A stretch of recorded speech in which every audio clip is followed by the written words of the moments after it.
Vandana Sheth. I'm a registered dietitian and spokesperson for the American Dietetic Association. Today I'd like to share with you 4 simple steps to decrease your risk for foodborne diseases. Did you know that roughly 1 out of 6 Americans every year get sick from foodborne diseases? Here are 4 simple steps that you can incorporate into your lifestyle to decrease foodborne diseases in your family and your lives. Step 1. Always begin any kind of food preparation with washing your hands with soap and water.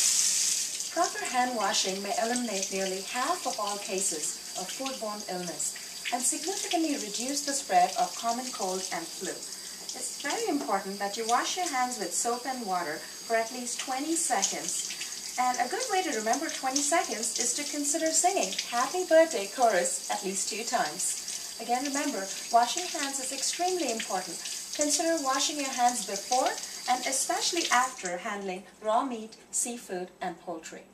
Step 2. Keep raw meats separate from ready-to-eat foods.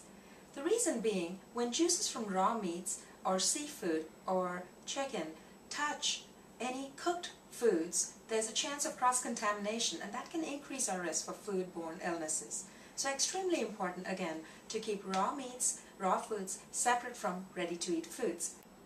I use 2 different color cutting boards. I use the red one right here for my raw meats, chicken, and seafood, and I use an orange colored one right here for my produce, for breads, etc. That way there's no confusion.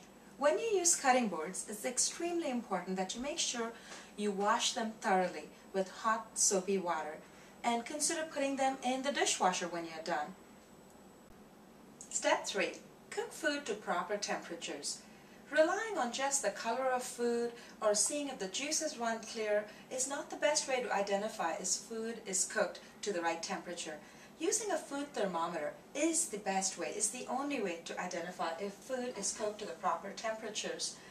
It's important to realize that it's not just seafood or meats, but even other foods need to be cooked to the right internal temperatures. For example, eggs or stuffing or frozen foods, leftovers. It's extremely important to use a food thermometer to make sure food is cooked to the proper temperatures.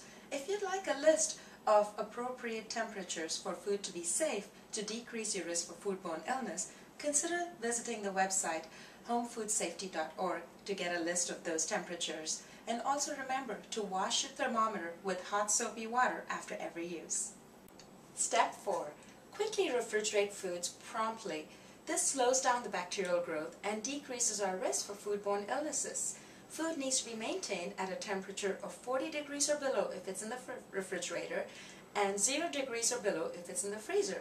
Consider using a refrigerator or freezer thermometer such as this to guarantee that your food is being maintained at a safe temperature. Perishable foods are no longer safe to eat when they've been in the danger zone of 40 degrees to 140 degrees for more than 2 hours, or even 1 hour if the temperature is above 90 degrees Fahrenheit. When shopping, the 2-hour window includes the amount of time food is in your grocery cart, in the car, as well as the kitchen counter. If you are unsure of how old something is or how long it's been unrefrigerated, always remember, when in doubt, throw it out. The best place to defrost your food, if it's frozen, is either the refrigerator or the microwave, definitely not the kitchen counter. While these steps can't guarantee avoiding a foodborne illness, these steps can definitely reduce your risk for foodborne diseases. Remember the 4 key steps. Step 1. Wash your hands often with soap and water, hot soapy water for at least 20 seconds, especially when handling foods before and after. Step 2. Separate foods. Separate raw meats and ready-to-eat foods. Use cutting boards that are different colors possibly to do this. Step 3. Cook foods to proper temperature. Consider using a food thermometer to make sure the internal temperature is the right one for food to be safe. And step 4. Refrigerated food promptly to 40 degrees Fahrenheit or lower if it's in the refrigerator, or 0 degrees or lower if it's in the freezer.